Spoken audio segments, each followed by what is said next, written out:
Hello everyone, welcome back to my channel anime lovers UK पे। तो friend, आज हम एक्सप्लेन करेंगे rise of the unfavourite princess chapter 64। And friend, मैं आप सभी से आई एम सॉरी कहना चाहती हूँ क्योंकि मैं वीडियो काफ़ी लेट डाल रही हूँ। And thank you friend supporting me. तो बिना किसी बकवास के स्टार्ट करते हैं हमारी स्टोरी को। जैसा कि हमने पिछले चैप्टर में देखा था, चू चैन मियो को हिज मैजेस्टी के साथ आने कहता है। तभी मियो इग्नोर मारते हुए कहती है, ब्रदर मैंने तो ऐसा कुछ नहीं किया। मैंने तो उस इन्फिनिटी रुचिया को निपटाने के लिए एक बहाने के रूप में हिज मैजेस्टी का साथ दिया। उसने तो मुझे इस्तेमाल किया है ब्रदर। और मैं आपकी चिंता को समझती हूँ ब्रदर, लेकिन ये वास्तव में मेरी क्षमता से बाहर है। चू चैन बोला, क्यों मियो? तुम तो हिज मैजेस्टी को बहुत ही ज़्यादा पसंद करती थी। मैं तो तुमसे सिर्फ वही काम करने के लिए कह रहा हूँ जो तुम पहले कर चुकी हो। अब इसमें तुम्हारी क्षमता से बाहर कैसे हो गया? मिया फिर तो चू चैन को समझाते हुए कहती है, ब्रदर अगर मुझे हिज मैजेस्टी का दिल जीतना है तो मुझे अपने मन को एक खास लक्ष्य रखना होगा। मेरा एक गोल होना चाहिए जिनके लिए, ताकि लोग हैरम में मेरा सम्मान करें, या हमारी फैमिली का सम्मान के लिए यह एक अच्छा कारण होना चाहिए। लेकिन ब्रदर मैं उस कारण को स्वीकार नहीं कर सकती हूँ जो आपने अभी मुझे दिया है। चू चैन तो ये सुन के निराश होते हुए कहता है, ओ अच्छा मियो। मियो तभी बोली, ब्रदर अगर आपको केवल इस बात की चिंता है कि मैं हैरम में आराम से सेटल हो जाऊं और आप चाहते हैं कि मैं हिज मैजेस्टी का दिल जीतकर अपनी रक्षा करूं, ऐसा है तो ब्रदर मैं इसे बिल्कुल नहीं मानूंगी। मैं ऐसा नहीं कर सकती ब्रदर। चू चैन तो हैरान होते हुए कहता है, मियो तुम? मियो तभी बोली, ब्रदर आप मुझे कोई और कारण बता सकते हैं, जैसा कि चियांग फैमिली को बचाना। तब मैं इसके बारे में सोचूंगी और इसे आजमाऊंगी। लेकिन अगर सिर्फ ये मेरे बारे में हुआ ब्रदर, तो प्लीज आप इसके बारे में भूल जाए। मियो भी फिर सैड होते हुए कहती है, ब्रदर हमारी फैमिली वो पूरी तरीके से यहाँ से निवासित हो चुकी है। सिटी में अब सिर्फ तुम और मैं ही, दो ही लोग हैं हम। और ब्रदर तुम्हारी रक्षा करने के लिए हिज मैजेस्टी और प्रिंस चॉन्ग है, और इसलिए मुझे तुम्हारी सुरक्षा के बारे में चिंता करने की ज़रूरत नहीं है ब्रदर। जहाँ तक मेरी बात है, मुझे अपना ख्याल रखने के लिए किसी आदमी की ज़रूरत नहीं है। मैं अपने ही दम पर जी सकती हूँ। मियो की सारी बातें सुन के तो चू चैन फिर से हैरान होते हुए कहता है, मियो क्या तुम्हारे मन में हिज मैजेस्टी के लिए कोई भी फीलिंग नहीं है? मियो बोली, ब्रदर वो एक अजनबी की तरह है, कभी कभी तो मेरे लिए मुसीबत खड़ी कर देता है।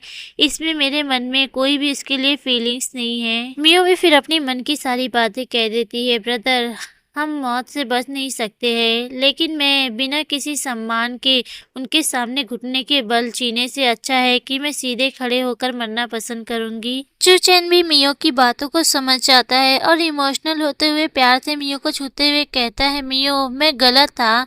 मैं केवल सिर्फ यही चाहता हूँ कि तुम सुरक्षित रहो। लेकिन मैं भूल गया था कि चियांग फैमिली के बच्चे वो जीवन से ज्यादा अपने सम्मान को महत्व देते हैं। ये मेरी ही गलती थी मियो। ये बात सुन के तो मियो खिलखिलाते हुए कहती है, ब्रदर मैं समझ गई, तो प्लीज आप बेफिक्र रहे।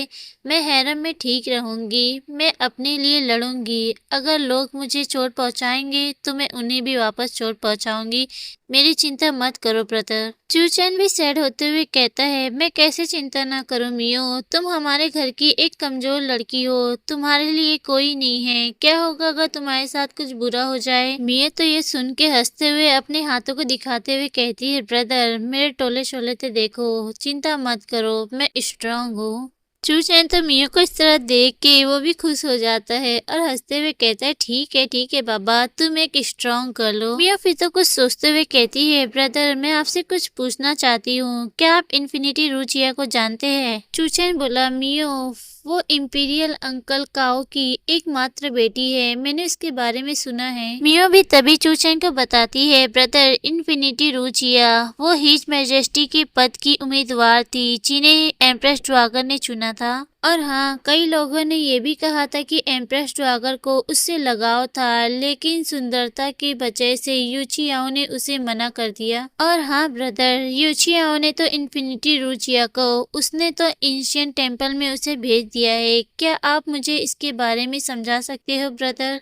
चूचैन बोला, मियो, इंपीरियल अंकल काओ वो तो बड़ा बनने की इच्छा रखते हैं और वो चाहते हैं कि वो सभी से पावरफुल रहे और वो हमेशा से इन्फिनिटी रुचिया को एम्प्रेस बनाने की कोशिश करते रहते हैं। हैरम अब चांसलर यांग के नियंत्रण में है मियो, और अगर इन्फिनिटी रुचिया आ भी जाती है तो इससे समस्या और ही ज्यादा बढ़ जाएगी। और मियो, ये राजनीतिक परिवार होते हैं, जो उनकी बेटियां होती है वो भी किसी लक्ष्य के लिए ही पैदा होती है। रुचिया तो इंपीरियल अंकल काओ का एक मोहरा है, अगर वो हैरम में चली आती है तो इससे इंपीरियल अंकल काओ वो तो खेल में और भी ज्यादा ऊपर पहुंच जाएंगे मियो। अगर रुचिया हैरम में नहीं जाती है तो इससे सभी लोगों के पास जीतने के लिए एक मौका होगा। चूचैन तो फिर मियो को हाथों को थामते हुए कहता है, तुम मेरी बात को समझ रही हो ना मियो? मियो तो हैरान होते हुए कहती है, ब्रदर सचमुच नहीं, मुझे पता चल रहा है कि आप किस बारे में बात कर रहे हैं ब्रदर। मियो फिर तो अपने मन ही मन कहती है, ओह मुझे तो ये राजनीतियों की ये सारी बातें, इससे तो मुझे काफी ज्यादा नफरत है। उनके सब तो मुझे हमेशा एक पहेली की तरह लगते हैं। तो फ्रेंड, ये चैप्टर यहीं खत्म होता है। एंड फ्रेंड, यहाँ सपोर्ट करें, लाइक करें, कमेंट करें। Take care, bye bye. मिलते हैं नेक्स्ट वीडियो में बहुत ही जल्द फ्रेंड।